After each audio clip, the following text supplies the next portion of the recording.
الحمد لله رب العالمين الصلاة والسلام على سيد الأشرف الأنبياء والمرسلين وعلى آله الطيبين الطاهرين وأصحابه الهادين المهديين. أما بعد، فقد قال الله تبارك وتعالى في كلامه القديم والفرقان الحميد: أعوذ بالله من الشيطان الرجيم، بسم الله الرحمن الرحيم. وما أرسلناك إلا رحمة للعالمين. صدق الله العظيم.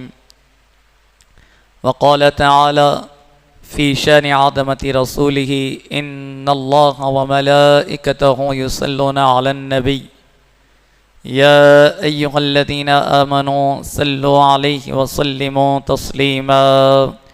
اللهم صل وسلم بارك على حبيبك وسيدنا وسندنا ومولانا محمد عدد ما في علم الله. صلاة وسلاما عليك يا سيدي يا رسول الله صلی اللہ تعالی علیہ وسلم. محترم معزز حاضرین اکرام، سامعین الدام، السلام علیکم ورحمۃ اللہ وبرکاتہ. اللہ سبحانہ و تعالیٰ کا بے پناہ فضل احسان و کرم ہے کہ مولا بزرگ نے مجھے اور آپ کو یہ توفیق عطا فرمائی کہ ہماری زندگی میں آج کا مقدس دن شامل حال فرمایا اور اللہ سبحانہ و تعالیٰ کی مقدس بارگاہ میں حاضر ہو کر اللہ اور اس کے رسول اور دو بالا کرم مولا بزرگ نے ہم پر یہ فرمایا کہ آج کی جو آج خصوصی مجلس ہے، نشست ہے، اور جو موقع ہے، پرمسرت موقع ہے کہ آج یوم ولادت وجہ تخلیق کائنات سرور کائنات محمد رسول اللہ صلی اللہ علیہ وسلم کی ولادت باسعادت کی خوشی منانے اور ولادت باسعادت کا تذکرہ کرنے اور سننے کی سعادت بخشی ہے. الحمدللہ علی احسانی. حاضرین کرام، الحمدللہ ہماری جو سلسلہ وار سیرت النبی صلی اللہ علیہ وسلم کا درس چل رہا ہے، اس میں ہم نے پچھلی نشست میں جہاں تک سماعت کیا تھا کہ نبی پاک صلی اللہ علیہ وسلم کی نسب مبارک کی طہارت، یعنی آپ کا اعلیٰ خاندان کے متعلق آپ کی پاکیزگی، خاندان کا مقام، افضلیت، ان کا شرف اور ان کے ایمان کے متعلق کچھ باتیں بیان کی گئی تھی. تو آئیے آج بھی مختصر خاندان نبوت صلی اللہ علیہ وسلم کے متعلق جو کچھ باتیں چھوٹ گئی تھی وہ باتیں عرض کرتے ہوئے ولادت باسعادت کی جو منور گھڑیاں تھی، آپ کی ولادت کے وقت جو اللہ رب العزت نے سارے کائنات کو سجایا اور نور سے منور و معمور کیا تھا، انشاءاللہ تعالی ہم وہ سماعت کریں گے. تو ہم نے پچھلی بار ایک حدیث شریفہ کو سننے اور سنانے کی اللہ تعالیٰ نے ہمیں توفیق عطا فرمائی تھی کہ وہ حدیث پاک یہ ہے کہ نبی پاک صلی اللہ علیہ وسلم نے ارشاد فرمایا کہ آدم علیہ السلام سے میری پیدائش تک زمانے جاہلیت کی کسی چیز نے مجھے نہیں چھوا. یعنی جو زمانے جاہلیت گزرا، زمانے جاہلیت میں جو خرافات رہی اور معبودان باطلہ کی جو پرستش کرتے رہے، اور بھی جو دین اسلام یا اللہ کی وحدانیت جس کی کھڑی طور پر نندا کرتی ہے اور اس سے روکتی ہے، وہ تمام چیزوں سے نہ صرف نبی پاک بلکہ نبی پاک صلی اللہ علیہ وسلم کے اجداد بھی محفوظ رہے، بچے رہے. وہ یہ بات ہوتی ہے. جامع الاحادیث کی روایت ہے اب اس کے بعد جب یہ حدیث شریف آئی، حدیث شریف کے بعد اب یہاں پر اللہ سبحانہ و تعالی قرآن مجید میں بھی نبی پاک صلی اللہ علیہ وسلم کی پاکی اور آپ کے خاندان کی شرافت، ان کے مقام کو یہاں پر یوں آشکار فرماتا ہے کہ اللہ ارشاد فرماتا ہے وَتَقَلُّبُكَ فِي السَّاجِدِينَ، کہ اللہ رب العزت قرآن مجید میں گویائی فرما رہا ہے اور اللہ تعالی سجدہ کرنے والوں میں آپ کو منتقل ہوتا ہوا دیکھ رہا ہے، یعنی اللہ کی بارگاہ میں جو سجدہ ریز ہوں گے، جو اللہ کی عبادت کے لیے اپنے سر کو جھکا لیں گے، جو موحد ہوں گے، جو اللہ کے احکام کی پابجائی کریں گے، میں ان میں اپنے حبیب پاک کو منتقل ہوتا ہوا دیکھ رہا ہوں۔ یہ عام فہم کا ترجمہ ہے۔ تو یہ آیت مبارکہ سورہ شعراء کی ہے، آیت نمبر 219 میں اللہ تعالیٰ بیان فرماتا ہے۔ اب اس کی تفسیر میں مفسرین لکھتے ہیں کہ نبی کریم صلی اللہ علیہ وسلم نیک و پاکیزہ حضرات کے ذریعے پشت در پشت منتقل ہوتے رہے، نیک حضرات پاکیزہ حضرات کے ذریعے ایک پشت سے دوسرے پشت میں منتقل ہوتے رہے۔ ابو نعیم کی روایت ہے کہ نبی کریم صلی اللہ علیہ وسلم ایک نبی کی پشت سے دوسرے نبی کی پشت میں منتقل ہوتے رہے، ان کے بعد پاک پشتوں میں منتقل ہوتے رہے، یعنی انبیاء اور اللہ کے حبیب پاک صلی اللہ علیہ وسلم کو یہ اعزاز حاصل ہے کہ حضرت ابراہیم علیہ السلام کے دو صاحبزادے، دو بیٹے، ایک حضرت اسماعیل، دوسرے حضرت اسحاق۔ تو حضرت ابراہیم علیہ السلام، حضرت اسماعیل علیہ السلام، حضرت اسحاق علیہ السلام کے بعد بھی بہت انبیاء آئے جن کو بنی اسرائیل کے انبیاء سے یاد کیا جاتا ہے۔ تو یہ جو بنی اسرائیل میں بہت زیادہ انبیاء آئے، تو وہ سارے انبیاء جو تشریف لائے وہ حضرت اسحاق علیہ السلام کی آل میں سے، اولاد میں سے ہے۔ اب اس کے بعد حضرت اسماعیل علیہ السلام کے بعد کوئی نبی نہیں آئے، حضرت اسماعیل، اب ان کی اولاد میں صرف اور صرف ایک ہی نبی آئے، خاتم النبیین آخر الزمان محمد رسول اللہ صلی اللہ علیہ وسلم کی ذات ہے، یہ حضرت اسماعیل علیہ السلام۔ تو حضرت اسماعیل علیہ السلام نبی رہے، پیغمبر رہے، جب نبی کے پشت سے منتقل ہوتے رہے، اب نبوت تو دوسروں کے پاس نہیں آئی، لیکن اس کے باوجود پاک پشتوں سے آپ منتقل ہوتے رہے حضرت عبداللہ رضی اللہ تعالیٰ عنہ کی پشت تک۔ تو یہ بات یہاں پر بتلائی جا رہی ہے۔ اس کے بعد بولے کہ ان کے بعد پاک پشتوں میں منتقل ہوتے رہے کا مطلب یہ کہ انبیاء کے بعد جو نبی نہیں آئے، نبی نہیں تھے تو ان کی بھی پشت جو تھی مبارک اور پاک پشت تھی، سمجھے آپ؟ اس کے بعد بولے کہ منتقل ہوتے رہے یہاں تک کہ اپنی والدہ ماجدہ سے تولد ہوئے، یعنی آپ کی ولادت باسعادت ہوئی۔ دلائل النبوہ ابو نعیم ذکر فضیلہ صلی اللہ علیہ وسلم میں یہ روایت موجود ہے۔ اب اس کے بعد سرکار دو جہاں صلی اللہ علیہ وسلم کے نسب پاک میں تمام آبا و اجداد سب کے سب باپ دادا سے افضل ہے۔ نبی پاک کے والد تمام دادا باپ سے افضل، تمام کے والدین سے افضل، آپ کے دادا تمام کے داداؤں سے افضل۔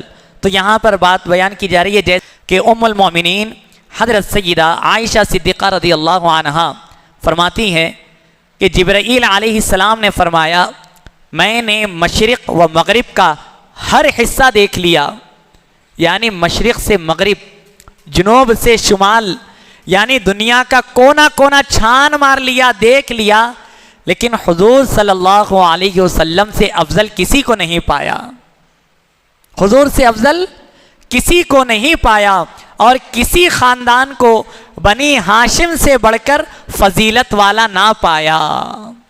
کوئی بھی خاندان آپ کے خاندان سے بہتر و افضل نہیں ہے، نبی پاک صلی اللہ علیہ وسلم کے خاندان کا مقام ہے۔ اب یہ حدیث پاک معجم اوسط طبرانی میں ہے، باب المیم من اسمہ محمد صلی اللہ علیہ وسلم، حدیث نمبر 6467۔ تو یہ حدیث پاک میں نبی پاک صلی اللہ علیہ وسلم کے خاندان کا مقام بیان کیا گیا۔ پھر اس کے بعد سرکار دو عالم صلی اللہ علیہ وسلم کے جد امجد حضرت سیدنا ابراہیم علیہ السلام کے دو صاحبزادے ہیں، اب یہاں پر ذکر کیا جا رہا ہے، ایک حضرت سیدنا اسماعیل علیہ السلام اور دوسرے حضرت سیدنا اسحاق علیہ السلام۔ حضرت اسحاق علیہ السلام کے صاحبزادے کا اسم گرامی حضرت سیدنا یعقوب علیہ السلام، اور آپ کا لقب اسرائیل ہے۔ اب جو یہ بنو اسرائیل سے منسوب ہوئے نہیں، بنو اسرائیل بنی اسرائیل کے انبیاء بولتے دیکھیے، وہ کس سے منسوب ہوئے؟ وہ حضرت یعقوب علیہ السلام سے منسوب ہوئے۔ کیوں؟ آپ کا لقب تھا اسرائیل، حضرت یعقوب علیہ السلام کا، تو بولے کہ اسرائیل اسی لیے آپ کی اولاد کو بنی اسرائیل کہتے ہیں، حضرت یعقوب علیہ السلام کی۔ اور حضرت عیسیٰ علیہ السلام سے پہلے تک سب انبیاء آپ کی ذریت میں ہیں، یعنی آپ کی اولاد میں سے ہے۔ اس کے بعد کہا گیا کہ نبی کریم صلی اللہ علیہ وسلم حضرت اسماعیل کی نسل پاک سے ہے، آپ کی ذریت میں، یعنی حضرت اسماعیل علیہ السلام کی ذریت میں نبی کریم صلی اللہ علیہ وسلم کے سوا کوئی اور نبی نہیں آئے، صرف اور صرف حضرت اسماعیل کے بعد ہمارے اور آپ کے مولا آقا و مولا سرکار دو عالم صلی اللہ علیہ وسلم کی ذات پاک ہے۔ پھر اس کے بعد حضرت عیسیٰ علیہ السلام کی ولادت 571 سال بعد، یعنی حضرت عیسیٰ علیہ السلام کی ولادت کے 571 سال کے بعد حضرت محمد رسول اللہ صلی اللہ علیہ وسلم اس عالم فانی میں تشریف لائے۔ اب اس کے بعد آپ کے والد ماجد کا تذکرہ کیا جا رہا ہے۔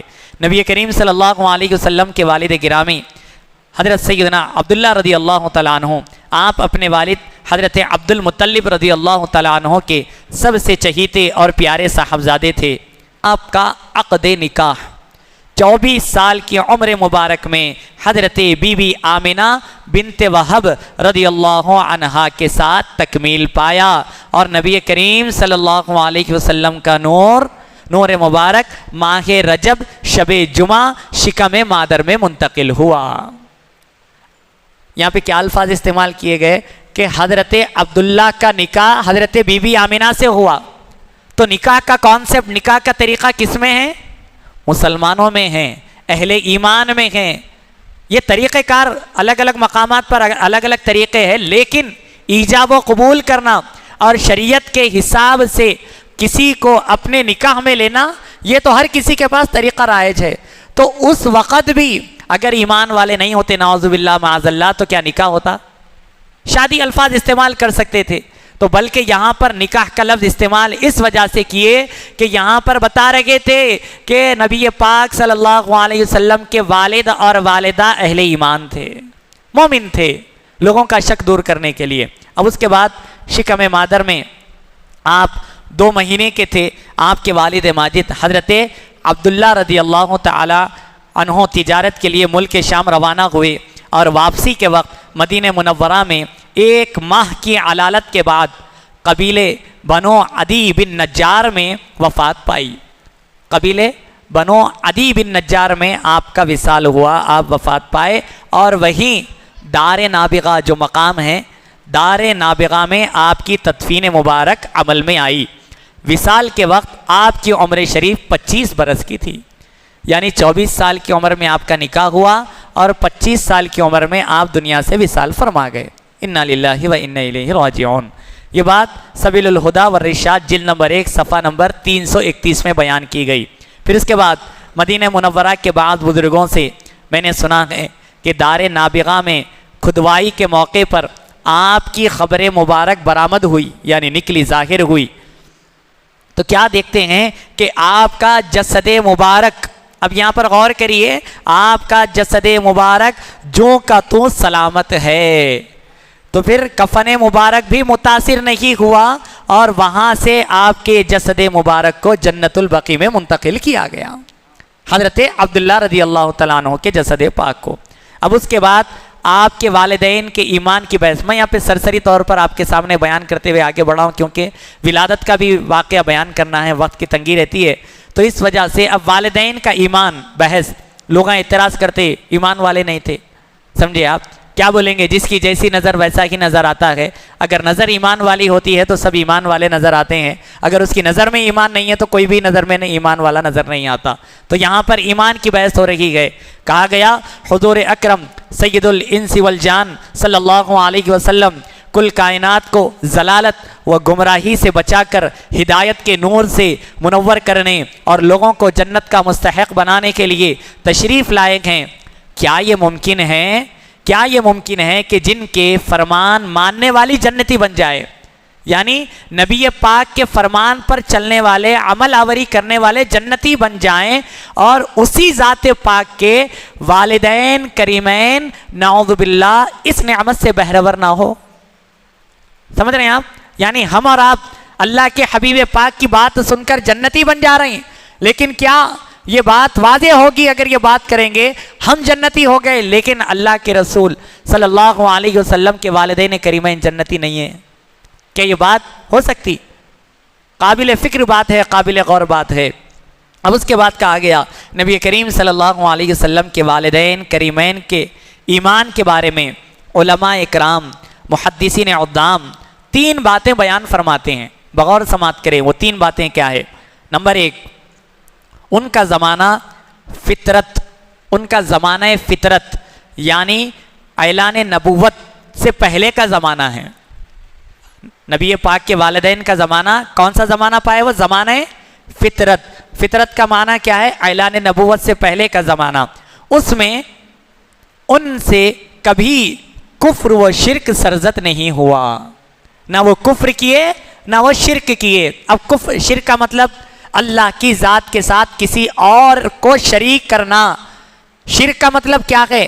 اللہ کی عبادت ہے، نماز پڑھیں، اب نماز صرف اللہ کے لیے ہے، روزہ رکھ رہے ہیں، روزہ صرف اللہ کے لیے، حج ادا کریں، حج صرف اللہ کے لیے، یعنی عبادت صرف اللہ کے لیے ہے۔ اگر ہم اللہ رب العزت کے علاوہ کسی اور کے لیے اگر نیت کریں گے تو یہ شرک ہوگا، یہ شرک ہے، یعنی اللہ کی ذات کے ساتھ کسی اور کو شریک کرنا شرک ہے۔ سمجھے آپ؟ اب کفر کیا ہے؟ اللہ کے احکام اور اللہ کی قدرت میں اپنی زبان کو دراز کرنا اور قدرت الہی کے مخالفت میں بات کرنا، یہ کفر ہے۔ سمجھے آپ؟ تو شرک کفر یہ 2 چیزیں ہیں، تو یاد رکھیے، یہ کام کرے شرک کر دیے، وہ کام کرے شرک کر دیے، میلاد منائے شرک ہو گیا، نہیں ہوتا۔ شرک کا مطلب اللہ کی ذات میں شریک کرنا، معبود ماننا، ان کے لیے عبادت کرنا۔ سمجھے آپ؟ فاتحہ دلا رہے ہیں، فاتحہ دلا کے کھانا کھانا شرک ہے، کیسا شرک ہوا؟ سمجھے آپ؟ فاتحہ کے لیے جانور بھی کاٹ رہے ہیں، جانور کاٹتے وقت آپ کیا بولتے؟ بسم اللہ اللہ اکبر، یعنی ہم اللہ کے نام سے اس جانور کو ذبح کر رکھے گئے۔ ہاں، اگر آپ اس جانور پر کسی اور کا نام لیں گے تو وہ آپ کے لیے جائز نہیں ہے۔ تو برابر ہم اللہ کا نام لے کر کاٹ رکھیں گے اور اللہ کے حبیب کا میلاد منا رکھیں گے۔ اللہ تعالیٰ نے ارشاد فرمایا، اے میرے محبوب، آپ نہ ہوتے تو میں اپنی ربوبیت کو بھی ظاہر نہ کرتا۔ تو ان کی ذات کی ولادت کی ہم خوشی منا رہے ہیں، جس کی آمد کی خوشی اللہ تعالیٰ نے خود آسمان پر منائی، فرشتوں نے آسمان پر منائی۔ انبیاء اکرام جب میرے آقا کی ولادت ہوئی تو حضرت بی بی آمنہ فرماتے ہیں کہ میں دیکھ رہی تھی حوران بہشت کی ایک ایک ٹکڑی آتی، یعنی ایک ایک قافلہ آتا، مجھے مبارکبادیاں دے کر جاتا۔ پھر میں یہ دیکھ رہی تھی حضرت آدم بھی آئے، حضرت نوح بھی آئے، حضرت موسیٰ بھی آئے، حضرت ابراہیم بھی آئے، حضرت اسماعیل بھی آئے، یہاں تک کہ حضرت عیسیٰ تک تمام انبیاء ایک کے بعد ایک آتے اور مجھے مبارکبادیاں دیتے جاتے۔ تو انبیاء بھی مبارکبادیاں دیتے رہے، انبیاء بھی جشن مناتے رہے، ہم تو ان کے غلام ہیں، ان کو ماننے والے ہیں۔ تو بہرحال حاضرین اکرام، زمانے فطرت کا زمانہ گزرا، وہ کبھی کفر و شرک کے قائل نہیں رہے اور نہ وہ کفر و شرک کیے۔ پھر نمبر 2، وہ پہلے سے ہی مومن و موحد تھے۔ مومن یعنی ایمان والے، موحد یعنی ایک اللہ کو، ایک رب کو ماننے والے۔ کبھی ان کا ایمان داغدار نہیں ہوا، داغدار ان کے ایمان پر کبھی کوئی بات نہیں باندھی گئی کہ ان کا ایمان فلاں ہے، ایسا ہے ویسا ہے۔ سمجھے آپ؟ دور جاہلیت میں ان کے ایمان پر بات نہیں ہوئی جی، لیکن آج لوگ اپنے آپ کو مسلمان بول رہے ہیں، ایمان والے بول رہے ہیں، اور رسول اللہ کے امتی بول رہے ہیں، ہمارے پیغمبر رسول اللہ ہے، اور وہی امتی بول کے رسول اللہ کے والدین کے ایمان پہ بات کر رہے ہیں۔ اللہ اکبر! اللہ تعالیٰ اسی گمراہی سے ہم تمام کو محفوظ رکھے۔ پھر نمبر 3، نبی کریم صلی اللہ علیہ وسلم نے بطور معجزہ اب لوگوں کے لیے، علماء اکرام جو بات بتائی، دیکھیے ایمان پر تھے، موحد تھے، اب اس کے بعد پھر بھی اگر کوئی لوگوں کا اشکال ہو، سوال اٹھائے، تو یہ سوالات کو دور کرنے کے لیے، اشکالات کو دور کرنے کے لیے حدیث پاک آئی ہے کہ نبی کریم صلی اللہ علیہ وسلم نے بطور معجزہ، یعنی معجزہ بتانا، معجزہ کسے کہتے ہیں؟ کرامت کسے کہتے ہیں؟ معجزہ جو انبیاء سے صادر ہو، اور کرامت وہ جو اولیاء اکرام سے صادر ہو۔ معجزہ اسے کہتے ہیں جو انسان کے ذہن سے ماورا ہو، انسان کے سمجھ سے باہر ہو، اور انسان کے کرنی سے باہر ہو، اسے معجزہ اور کرامت کہتے ہیں۔ تو معجزہ بتانے کے لیے نبی پاک صلی اللہ علیہ وسلم نے آپ کے والدین کو زندہ کر کے انہیں کلمہ پڑھایا۔ سمجھے آپ؟ اب یہاں پہ شکی دور ہو گیا، سب بات ہی ختم ہو گئی۔ اس کے بعد والدین کریمین اپنے جد امجد حضرت ابراہیم علیہ السلام کے دین و مذہب پر تھے، اس لیے کہ نبی کریم صلی اللہ علیہ وسلم کے آبا و اجداد ابتدا سے انتہا تک ہر قسم کی ظاہری و باطنی نجاست و آلودگی سے منزہ اور پاک ہے ہر گندگی سے۔ کفر و شرک بھی ایک قسم کی نجاست ہے جس سے والدین کریمین کے دور رہنے پر کئی ایک دلائل موجود ہے۔ اس میں سے ایک دلائل حضرت امام فخر الدین رازی رحمۃ اللہ علیہ اور امام جلال الدین سیوطی رحمۃ اللہ علیہ، آیت کریمہ اللہ تعالیٰ آپ کو دیکھ رہا ہے، آپ سجدہ کرنے والوں میں منتقل ہو رکھے ہیں، جو ابھی میں آیت کریمہ پڑھا، وَتَقَلُّبُكَ فِي السَّاجِدِينَ، کہ اللہ تعالیٰ آپ کو دیکھ رہا ہے کہ آپ سجدہ کرنے والوں میں منتقل ہو رکھے ہیں۔ اس کی تفسیر میں لکھتے ہیں کہ اس کا معنی یہ ہے کہ نبی کریم صلی اللہ علیہ وسلم کا نور مبارک ایک سجدہ کرنے والے سے دوسرے میں منتقل ہوتا رہا، ایک سجدہ کرنے والے سے دوسرا سجدہ کرنے والے میں منتقل ہوتا رہا۔ اس سے یہ رہنمائی ملتی ہے کہ نبی کریم صلی اللہ علیہ وسلم کے تمام آبا و اجداد مسلمان تھے، ایمان والے تھے۔ اب اس کے بعد حضرت عبد المطلب کے کچھ حالات بیان کیے جاتے ہیں۔ مختصر ہے کہ نبی کریم صلی اللہ علیہ وسلم کے پردادا حضرت ہاشم کی شادی بنو نجار کے خاندان میں ہوئی۔ آپ سے ایک صاحبزادے تولد ہوئے جن کا نام شیبہ تھا، مگر عبد المطلب سے مشہور ہوئے۔ حضرت عبد المطلب کا اصل نام شیبہ رہا، لیکن آپ حضرت عبد المطلب کے نام سے مشہور ہوئے۔ آپ بڑی ذی وقار تھے، یعنی بلند وقار رکھنے والے تھے۔ خانہ کعبہ کا انتظام آپ کے ذمے تھا۔ حضرت ابراہیم علیہ السلام کے بعد زمزم کا کنواں ناقابل استعمال ہو چکا تھا، یعنی استعمال کرنے کے قابل نہیں تھا زمزم کا کنواں، تو آپ نے اس کی پھر سے اس کو جاری کیا، یعنی پھر سے اس کو استعمال کرنے کے قابل بنایا۔ کیا آپ کو اللہ تعالیٰ نے 10 بیٹے عطا فرمائے، حضرت عبد المطلب کو 10 بیٹے تھے، 10 بیٹے تھے آپ کو۔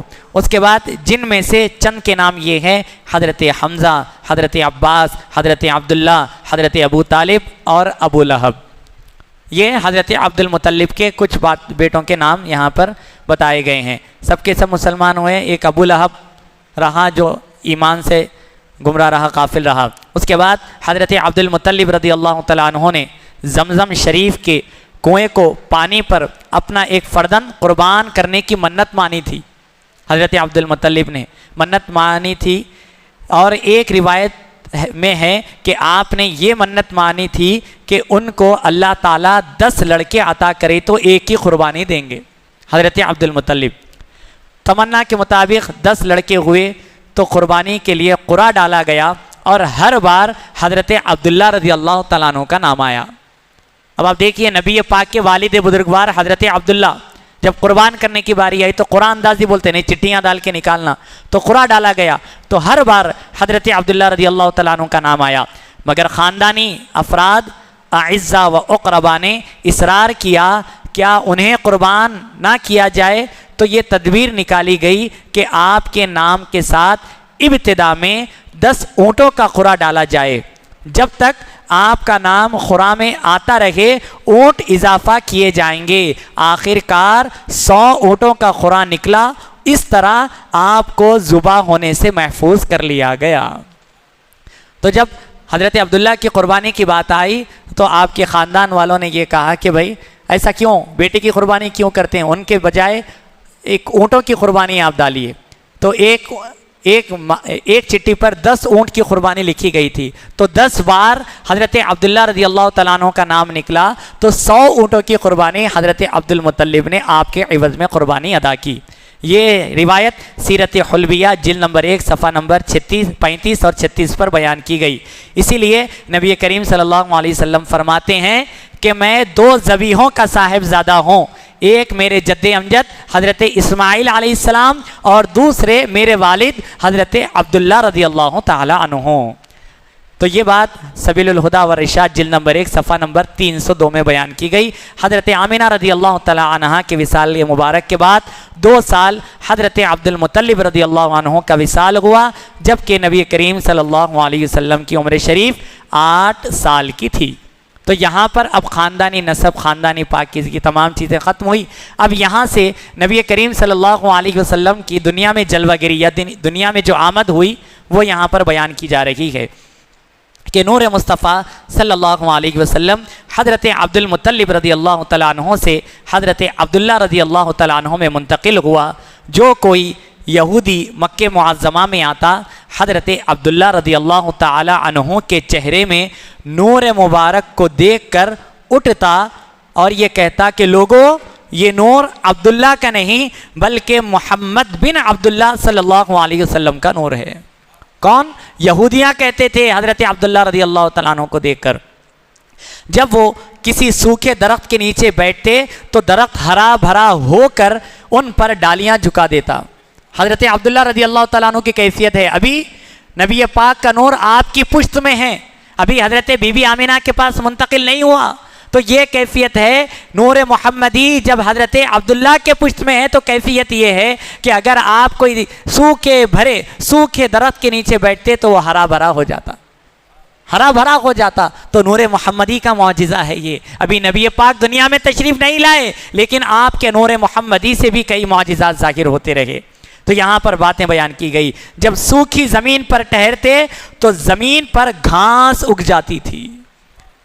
سبحان اللہ، یہ کیفیت۔ پھر اس کے بعد 24 سال کی عمر میں حضرت عبداللہ رضی اللہ تعالیٰ عنہ کا نکاح حضرت آمینہ بنت وہب رضی اللہ عنہ سے ہوا، اور ماہ رجب شب جمعہ نور مبارک صلی اللہ علیہ وسلم حضرت آمینہ بنت وہب رضی اللہ تعالیٰ عنہ کے بطن مبارک میں منتقل ہوا۔ پھر اس کے بعد اب کیا ہوا؟ اب آپ دیکھیے زمین و آسمان میں ایک ندا دینے والا دے رہا ہے۔ کیا دے رہا ہے؟ سماعت کریے کہ سنو، بے شک وہ نور مکنون و مخزون جس سے نبی و ہادی صلی اللہ علیہ وسلم تشریف لانے والے ہیں، آج اپنی والدہ ماجدہ کے شکم مبارک میں متمکن ہو چکا۔ سمجھے آپ؟ ابھی ولادت نہیں ہوئی بلکہ جب نور منتقل ہو رہا ہے تو اللہ تعالیٰ نے ندا دینے والے کو آسمان پر بھی مقرر فرمایا اور زمین پر بھی مقرر فرمایا، اور زمین و آسمان پر یہ ندا دے رکھا ہے کہ وہ آج حضرت بی بی آمینہ کے بطن مبارک میں نور محمدی متمکن ہو چکا۔ آپ کی ولادت سے پہلے کے واقعات ہے یہ سب۔ اب پھر ولادت کے وقت، ولادت کے بعد کیا کیفیت ہوں گی، سماعت کریے۔ پھر اس کے بعد حمل شریف میں مدت مکمل کرنے کے بعد بشیر و نذیر کی شان سے دنیا میں جلوگر ہونے والا ہے۔ یہ ندا دے رہا ہے کہ بشیر و نذیر کی شان سے، سمجھے آپ، جو بشارت بھی دے گا اور وہ بڑی ان کی بصیرت بھی ہوگی، دیکھیں گے بھی، لوگوں کو بھی آگاہ کریں گے، اس شان کے ساتھ یہ نور مبارک دنیا میں جلوگر ہوگا، یہ ندا دی جا رہی تھی۔ یہ روایت مواہب لدنیہ جلد نمبر 1 صفحہ نمبر 197 پر موجود ہے۔ اس رات قریش کے سارے جانور بول اٹھے، رب کعبہ کی قسم، یعنی جو شب میلاد گزری اس رات کی یہ بات ہو رہی ہے، رب کعبہ کی قسم، آج رسول اللہ صلی اللہ علیہ وسلم کا نور مبارک حضرت آمینہ رضی اللہ تعالیٰ عنہ کے پاس آ چکا۔ پھر اس کے بعد نبی کریم صلی اللہ علیہ وسلم اپنی والدہ ماجدہ کے شکم مبارک میں رہنے کے زمانے میں آپ کی والدہ ماجدہ جب راستے پر چلتی تو جو پتھر مبارک آپ کے قدموں کے نیچے آتا وہ موم کی طرح نرم ہو جاتا۔ حضرت بی بی آمینہ کے قدموں کے نیچے اگر پتھر آتا، ہم چلتے ہیں، ہم چلے تو جو کوئی پتھر اگر ہمارے پاؤں کے نیچے آ گیا تو تکلیف ہوتی نا اس کی سختی سے، لیکن حضرت بی بی آمینہ جس کے بطن اقدس میں جب نور محمدی آیا تو اللہ تعالیٰ کو یہ بھی گوارا نہ ہوا کہ جس کے بطن میں نور محمدی ہے اس کو بھی ذرہ برابر کی بھی تکلیف نہ ہو. تو حضرت بی بی آمینہ کے قدم کے نیچے پتھر آتا تو موم کی طرح وہ ایک دم ملائم ہو جاتا، نرم ہو جاتا. اور جب آپ کنویں پر پانی لینے کے لیے جاتے تو پانی سیندرے کی ضرورت نہ پڑتی، بلکہ خود بخود پانی اپنی سطح سے اوپر آ جایا کرتا تھا. یہ کیفیت ہے حضرت بی بی آمینہ کی زندگی کی. پھر اس کے بعد جب آپ کی ولادت کا موقع آیا تو کچھ عجائبات ظاہر ہوئے، عجیب چیزیں ظاہر ہوئی. کیا ہوئی؟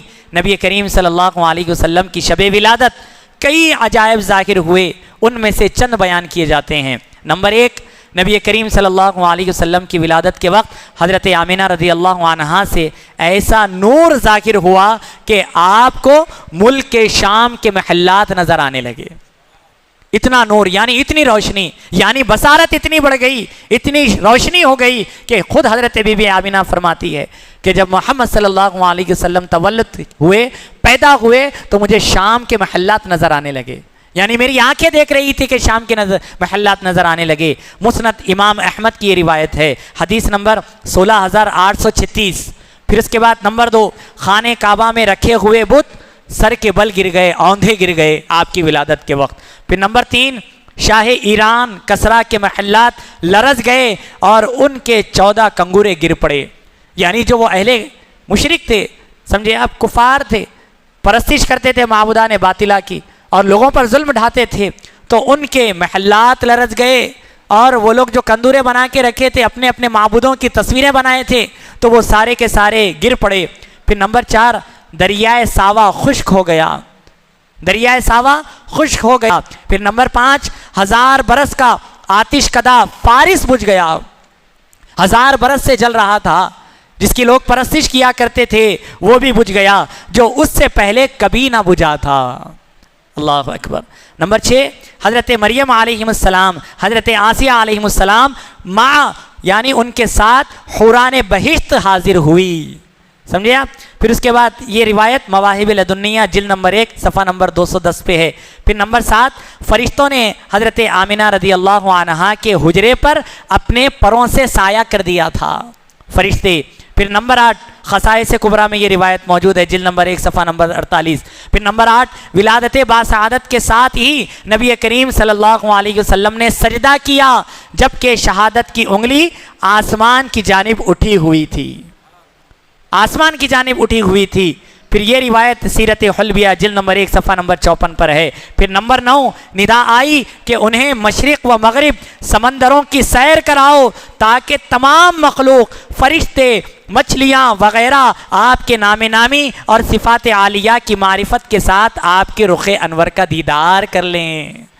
میرے آقا کا جب ولادت ہوئی تو یہ کیفیت ظاہر ہوئی، تو فرشتوں نے مشرق سے مغرب، جنوب سے شمال، سارے سمندر، ساری مخلوقات کو نبی کریم صلی اللہ علیہ وسلم کے رخ مبارک کا دیدار فرمایا. یہ کیفیت ہوئی. یہ بھی روایت خصائص کبریٰ جلد نمبر 1 صفحہ نمبر 48. پھر دوسرا مواہب لدنیہ جلد نمبر 1 صفحہ نمبر 212 پر ہے. پھر اس کے بعد 10ویں بات، آسمانوں پر ولادت مصطفیٰ صلی اللہ علیہ وسلم کی خوشی. امام جلال الدین سیوطی رحمۃ اللہ علیہ نے خصائص کبریٰ میں ولادت باسعادت کے متعلق لکھا. حضرت عمرو بن قتیبہ رضی اللہ عنہ فرماتے ہیں کہ میں نے اپنے والد کو فرماتے ہوئے سنا کہ ان کے پاس علم کا خزانہ تھا، بہت سارا علم تھا.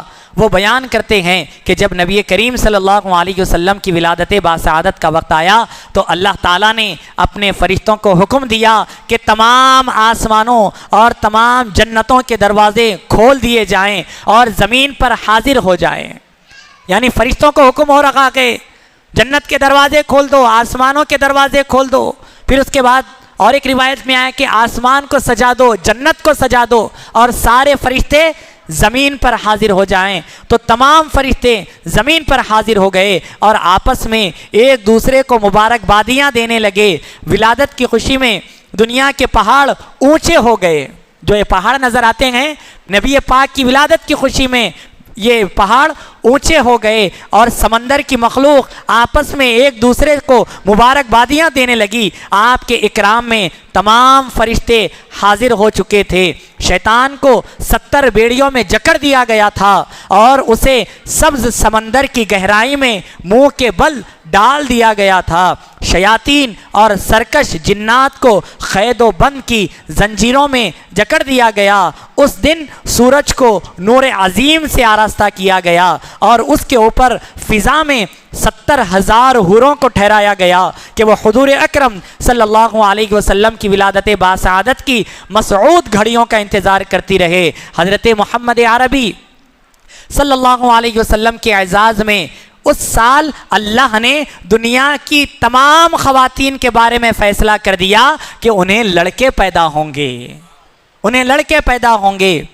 اس کے بعد تمام درختوں کو ثمر آور، یعنی ہر درخت پر پھل آ گئے، ثمر آور بنا دیا گیا تمام درختوں کو۔ پھر اس کے بعد اور ہر خوف کو امن میں تبدیل کر دیا گیا۔ جب حضرت نبی کریم صلی اللہ علیہ وسلم کی ولادت ہوئی تو ساری دنیا نور سے معمر ہو گئی۔ فرشتے آپس میں ایک دوسرے کو خوشخبریاں دینے لگے۔ ہر آسمان میں زمرود اور یاقوت کا ایک ستون یعنی ایک پلر نصب کیا گیا، جس کی وجہ سے آسمان منور ہو گیا۔ وہ ستون ملائے اعلیٰ میں مشہور ہے، جنہیں رسول کریم صلی اللہ علیہ وسلم نے معراج کی شب ملاحظہ فرمایا، یعنی اس کا دیدار فرمایا۔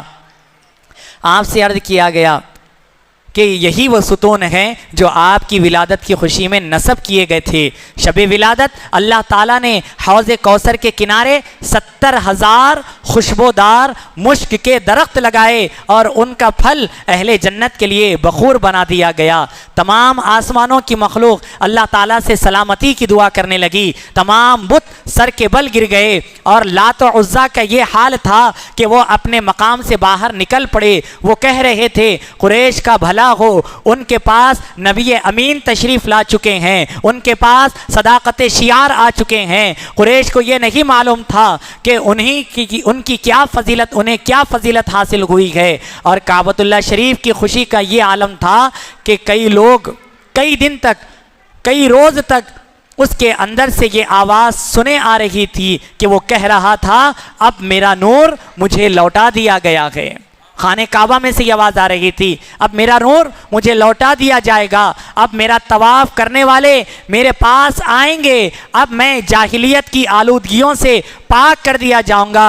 اے عزا تو ہلاک ہو گیا، اے عزا تو ہلاک ہو گیا۔ کعبۃ اللہ مسلسل 3 دن تک اور 3 رات تک جھومتا رہا۔ یہ پہلی نشانی تھی جسے قریش نے حضور اکرم صلی اللہ علیہ وسلم کی ولادت کے موقع پر دیکھا تھا۔ اب اس کے بعد تاریخ ولادت نبی پاک صلی اللہ علیہ وسلم کی کیا ہے؟ اصحاب فیل کے واقعے کے 55 دن بعد، جو اصحاب فیل کا واقعہ سیرت میں بھی میں نے آپ کے سامنے رکھا ہے، بیان کیا، تو وہ 55 دن بعد مکہ مکرمہ میں 12 ربیع الاول پیر کے دن مطابق 20 اپریل 571 عیسوی صبح صادق کے وقت آفتاب رسالت صلی اللہ علیہ وسلم طلوع ہوا، یعنی آپ کی ولادت باسعادت ہوئی۔ علامہ ابن کثیر لکھتے ہیں کہ حضرت جابر اور حضرت عبداللہ ابن عباس رضی اللہ تعالیٰ عنہما سے روایت ہے کہ انہوں نے فرمایا حضرت رسول اللہ صلی اللہ علیہ وسلم کی ولادت باسعادت عام الفیل روز دوشنبہ 12 ربیع الاول کو ہوئی، اور جمہور علماء کے نزدیک یہی مشہور ہے، یعنی اکثر علماء جو ائمہ و مجتہدین گزرے ہیں وہ 12 ربیع الاول ہی کو آپ کی ولادت باسعادت مناتے ہیں۔ سیرہ ابن کثیر میں جلد نمبر 1 صفحہ نمبر 199 پر یہ روایت آپ دیکھ سکتے ہیں۔ ولادت باسعادت سے زمین کا ذرہ ذرہ چمک اٹھا، افق عالم جگمگانے لگا اور ساری دنیا میں خوشی کا سما بن گیا۔ یعنی نبی پاک کی آمد کا کیا حال ہے؟ آج ہم اور آپ خوشی منا رہے ہیں تو جائز ناجائز کے فتوے لگ رکھے گئے، لیکن دیکھیے اللہ تعالیٰ نے زمین و آسمان کے ذرے ذرے کو سجا دیا اور ہر مخلوق میں یہ اعلان فرما دیا کہ خوشی مناؤ، آج میرے حبیب کی آمد کا دن ہے، خوشی مناتے رہو، میرے حبیب کی آمد کا دن ہے۔ سجا دیا گیا، گھر پہ لائٹنگ لگا رہے ہیں، کئی کو لگا رہے ہیں، ارے اللہ تعالیٰ نے آسمان کو سجا دیا، اللہ تعالیٰ نے عرش الہی کو سجا دیا، اللہ تعالیٰ نے زمین پہ ایسے نور کو ظاہر کر دیا جو مکہ مکرمہ سے شام کے محلات نظر آنے لگے، ہر جگہ نور کا سما بن گیا۔ تو جب قدرت الہی خود نبی پاک صلی اللہ علیہ وسلم کی میلاد پر خوشی مناتی ہے تو انسان کا بھی فطری تقاضا ہونا چاہیے کہ وہ اپنے نبی و پیغمبر کی آمد پر خوشی منائیں۔ اور قرآن مجید میں بھی ارشاد ہوا قل بفضل اللہ وبرحمتہ فبذلک فلیفرحوا۔ اللہ تعالیٰ قرآن مجید میں ارشاد فرماتا ہے اے میرے محبوب آپ فرما دیجئے کہ جب کبھی بھی کسی کے پاس اللہ کا فضل پہنچے، اللہ کا فضل پہنچے، کسی کو حاصل ہو، فلیفرحوا، پس تم خوشی مناؤ۔ سمجھے آپ؟ اللہ کا فضل پہنچا ہے، نبی پاک کی آمد اللہ کا فضل نہیں ہے؟ ایک مقام پہ تو اللہ کے حبیب پاک کی آمد رحمت قرار دیا گیا نا، وَمَا أَرْسَلْنَاكَ إِلَّا رَحْمَةً لِّلْعَالَمِينَ، اے میرے محبوب میں آپ کو نہیں بھیجتا مگر بھیجا سارے عالمین کے لیے رحمت بنا کر۔ تو فضل سے بڑی رحمت ہے، نعمت سے بڑی رحمت ہے، تمام نعمتوں سے بڑی نعمت اللہ کے حبیب پاک صلی اللہ علیہ وسلم کی آمد ہمارے درمیان میں ہے۔ تو جب ہمارے آقا کی آمد اتنی بڑی رحمت ہے تو ہم کیوں خوشی نہ منائیں؟ اور یہ آج ہم محفل میلاد ہے، یہ تذکرہ کر رہے ہیں، چرچا کر رہے ہیں نا رسول اللہ کی آمد کا، اس کا بھی ذکر ہے قرآن مجید میں۔ کہاں گئے؟ سورہ ضحیٰ کی اخیر آیت میں اللہ تعالیٰ ارشاد فرما رہا ہے وَأَمَّا بِنِعْمَةِ رَبِّكَ فَحَدِّثْ، جب تمہیں اللہ کی نعمت ملے تو تم اس کا چرچا کرو، تم اس کا ذکر کرو، تم اس کا لوگوں میں چرچے کو عام کرو۔ تو اللہ کی نعمت بڑی نعمت، تمام نعمتوں سے بڑھ کے نعمت ہمیں اللہ کے حبیب پاک کی شکل میں ملی ہے۔ یہ آج کا دن عید الاعیاد کا دن ہے، سارے عیدوں سے بہتر کا دن ہے، تمام عیدوں کی عید آج ہے۔ اگر میرے آقا نہ ہوتے نہ عید الفطر ہوتی، نہ عید الاضحیٰ ہوتی، نہ رمضان ہوتا، نہ شب برات ہوتی، نہ شب قدر ہوتی، نہ شب معراج ہوتی، نہ نماز، نہ حج، نہ کچھ نہ کیا، اللہ تعالیٰ نے اپنے حبیب پاک کے تقدس میں ہمیں عطا فرمایا۔ تو قربان جائیں ہم اپنے مقدروں پر کہ ہم اللہ کے حبیب پاک کے غلاموں میں ہم شامل ہیں، اللہ کے حبیب پاک کا نامی جپنے والے ہیں۔ کیا ولادت ہوئی آپ کی، کیا ولادت ہوئی؟ یہاں پر کہا جا رہا ہے کہ اب دیکھیے یہ سب انتظام کس کے لیے ہو رہا ہے؟ ساری دنیا کو سجایا جا رہا ہے، لوگوں میں مبارکبادیاں ہیں، فرشتوں میں مبارکبادیاں ہیں، حوران بہشت آپس میں ایک دوسرے کو مبارکبادیاں دے رکھے ہیں۔ اللہ تعالیٰ ندا کیوں فرما رہا ہے؟ تو یہ سب انتظام کس کے لیے ہو رہا ہے؟ یہ صرف اس شاہ کی آمد ہے جن کی آمد کا ہر کوئی منتظر تھا، انبیاء اکرام علیہ السلام جس کے آنے کی خوشخبریاں دیتے رہے۔ یہ وہی ہے جن کے آنے کی دعا حضرت ابراہیم علیہ السلام نے کی تھی، یہ وہی ہے جن کی آمد کی بشارت حضرت عیسیٰ علیہ السلام نے دی تھی، یہ وہی ہے جن کی امت میں ہونے کی حضرت موسیٰ علیہ السلام کی آرزو تھی۔ آپ کو معلوم حضرت موسیٰ علیہ السلام کی آرزو، حضرت موسیٰ علیہ السلام پر جب توریت نازل کیا گیا اور نبی پاک کی شان و فضیلت بیان کی گئی، آپ کے مقام کی معرفت علم دیا گیا، تو حضرت موسیٰ بڑا رشک کرے اور بولے اے اللہ کیا آپ کے حبیب پاک کا یہ مقام ہوگا؟ تو پھر جب یہ بات مان لی گئی اس کے بعد یہ بولے کہ اے اللہ کاش تو مجھے نبی نہ بنا کر تیرے حبیب پاک کا ایک امتی بنا دیتا، بولے کاش اگر تو مجھے نبی نہ بناتا تو مجھے تیرے حبیب پاک کا امتی بنا دینا تھا۔ تو انبیاء کی دعا ہے، حضرت موسیٰ کی دعا ہے، ہم اور آپ بغیر دعا کے پیغمبر اسلام کی امت میں پیدا ہو گئے۔ رشک کریے اپنے آپ پر، فخر کریے، اپنے ایمان اور عقیدے کی سلامتی کے ساتھ اللہ کے حبیب پاک پر شکرانہ ادا کریے، شکر بجا لائیے کہ یہ انبیاء کی دعا رکھی کہ وہ نبی پاک صلی اللہ علیہ وسلم کی امت میں آنے کے لیے رہے ہیں۔ تو بہرحال حاضرین اکرام، اس کے بعد کہا گیا نبی کریم صلی اللہ علیہ وسلم کی آمد کی خوشی میں 3 جھنڈے نصب کیے گئے، ایک مشرق میں، دوسرا مغرب میں اور ایک خانہ کعبہ پر۔ آپ کی آمد میں جھنڈے، اب جھنڈے لگانا کہاں ہے؟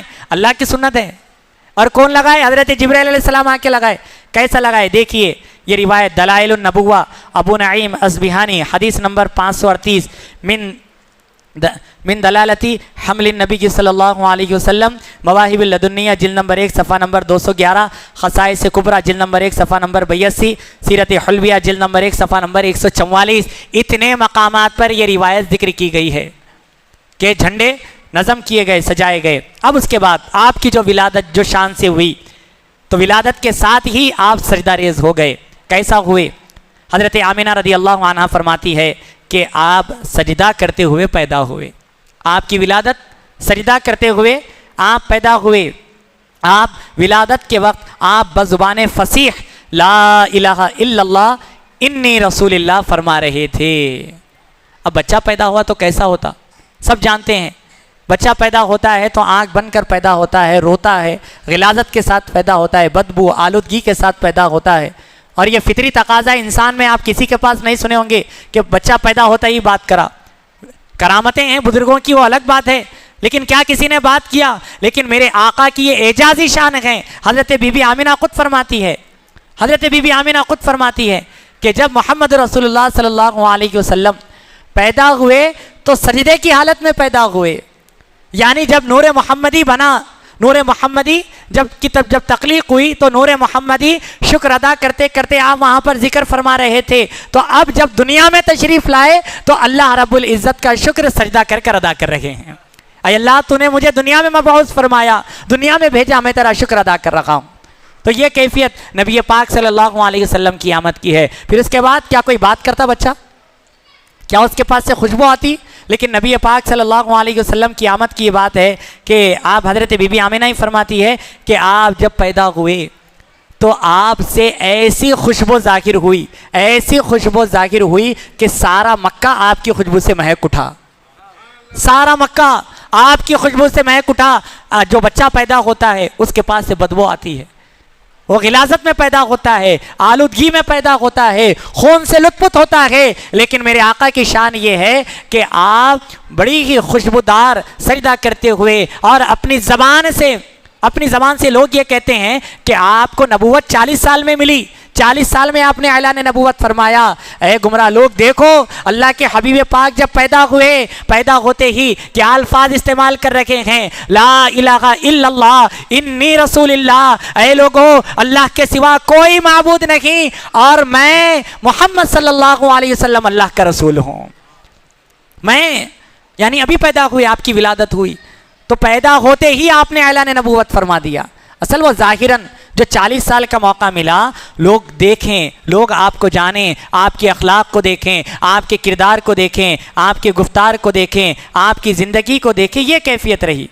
تو حاضرین اکرام یاد رکھیے، کفاران مکہ جو ہے، یقیناً اللہ کوئی لوگ ایمان نہیں لائے، نبوت کی مخالفت کرے، لیکن مکے والے بھی اس بات پر گواہ گئے، نبی پاک کی زندگی ایسی کہ اہل مکہ، کفاران مکہ کے پاس جا کر کوئی پوچھتے کہ سارے مکے میں عظیم الشان شخصیت کون ہے، معتبر شخصیت کون ہے، عدل و انصاف کرنے والی شخصیت کون ہے، بردباری والی شخصیت کون ہے، لوگوں میں انصاف کرنے والی شخصیت کون ہے، تو بانداز دہل بلا جھجک وہ ایک اپنی زبان سے نام لیتے، اور وہ نام نامی محمد عربی صلی اللہ علیہ وسلم کا نام ہے۔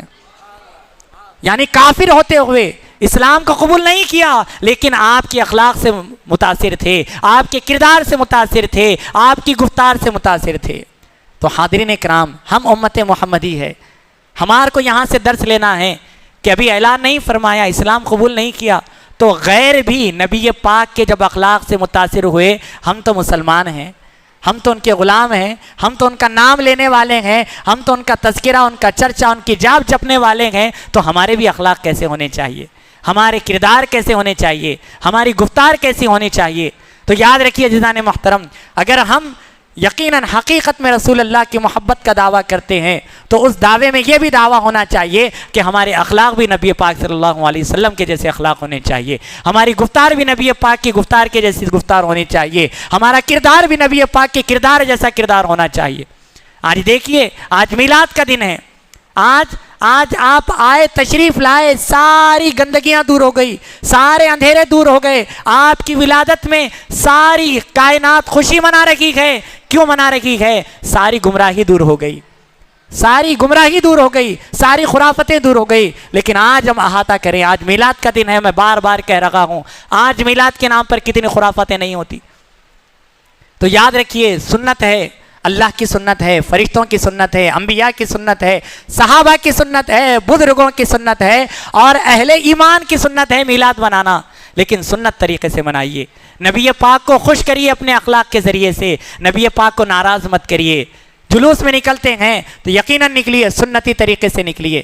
نماز کا وقت ہوا نماز ادا کریے، کسی کو آپ کے جلوس سے تکلیف مت دیجیے، کوئی تکلیف آپ کی طرف سے نہ ہو۔ آپ دیکھیے حبش کے مقام پر حبشی لوگ جو مدینہ منورہ میں موجود تھے، وہ لوگ نبی پاک کی ولادت کے وقت اپنے اپنے گھروں سے نکلتے۔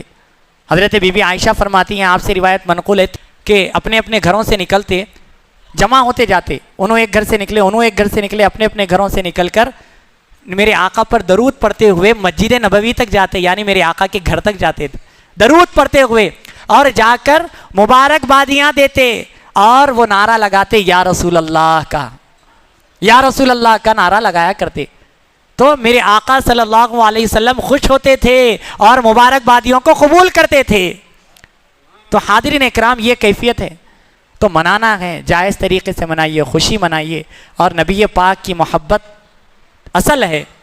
کیا بولے، ایک شاعر نے بڑا خوب کہا، محمد کی محبت دین حق کی شرط اول ہے، محمد کی محبت دین حق کی شرط اول ہے، گر اسی میں ہو خامی تو سب کچھ نامکمل ہے۔ سب کچھ نامکمل ہے، نہ نماز قبول ہے، نہ روزہ قبول ہے، نہ حج قبول ہے، نہ زکوٰۃ قبول ہے، کوئی بھی چیز قبول نہیں ہے۔ تو بہرحال سنت طریقہ اختیار کریے، نبی پاک کی سنتوں پر چلیے، اپنے کرداروں کو، اپنے اخلاق کو سنواریے، اور کوئی اگر ہم کو راستہ چلتے ہوئے دیکھے تو یہ بے ساختگی سے کہنا، دیکھو رسول اللہ کا غلام جا رہا ہے، رسول اللہ کا غلام جا رہا ہے، یہ بولنا، یہ نہیں بولنا دیکھو بدماش جا رہا، لوگوں کو تکلیف دینے والا جا رہا، ستانے والا جا رہا۔ سمجھیے آپ، ہمارے علاقے میں جلوس جاتا تو غیر مسلموں کے علاقے کو بند کر دیتے، کئی کو ان کے علاقے میں نہیں جانا بول کے۔ کیوں نہیں جانا؟ وجہ کیا ہے نہیں جانے کی؟ ہمارے بچوں کی غلطی ہے، غیر غلط طریقے کے نعرے لگاتے، لوگوں کو تکلیف دینے کے نعرے لگاتے۔ تو حاضرین اکرام، یہ تعلیمات مسلمانوں کی نہیں ہیں، ہمارے جو تعلیمات ہے، رسول اللہ کی جو تعلیمات ہے، اس پر عمل کرتے ہوئے چلنا۔ ارے کوئی غیر مسلمان آ کے مسجد میں نماز تو نہیں پڑھتا، ہمارے گھروں میں آ کے ہماری عبادتوں کو تو نہیں دیکھتا نا، تو کیا دیکھتا؟ کیا دیکھ کر انہیں متاثر ہونا؟ ہمارے اخلاق دیکھ کے متاثر ہوتا انہیں، ہمارے اخلاق دیکھا تو ہمارا گرویدہ بنتا، اسلام کی تعلیمات اس سے پتہ چلتی۔ تو یاد رکھیے عزیزان محترم، سب سے مین چیز اخلاق ہے، اسی لیے اللہ تعالیٰ نے قرآن مجید میں ارشاد فرمایا، لقد کان لکم فی رسول اللہ اسوۃ حسنہ، کہ ہم نے اپنے نبی و پیغمبر رسول اللہ صلی اللہ علیہ وسلم کی زندگی تمہارے لیے بہترین نمونہ بنایا۔ تو بس آخر میں اللہ تعالیٰ سے دعا کرتا ہوں، مولا تعالیٰ ہم تمام کو نیک توفیق عطا فرمائیں، سنتوں کے موافق زندگی گزارنے کی توفیق عطا فرمائیں، صراط مستقیم پر دائم و قائم رہنے کی توفیق عطا فرمائیں۔ وآخر دعوانا الحمد للہ رب العالمین۔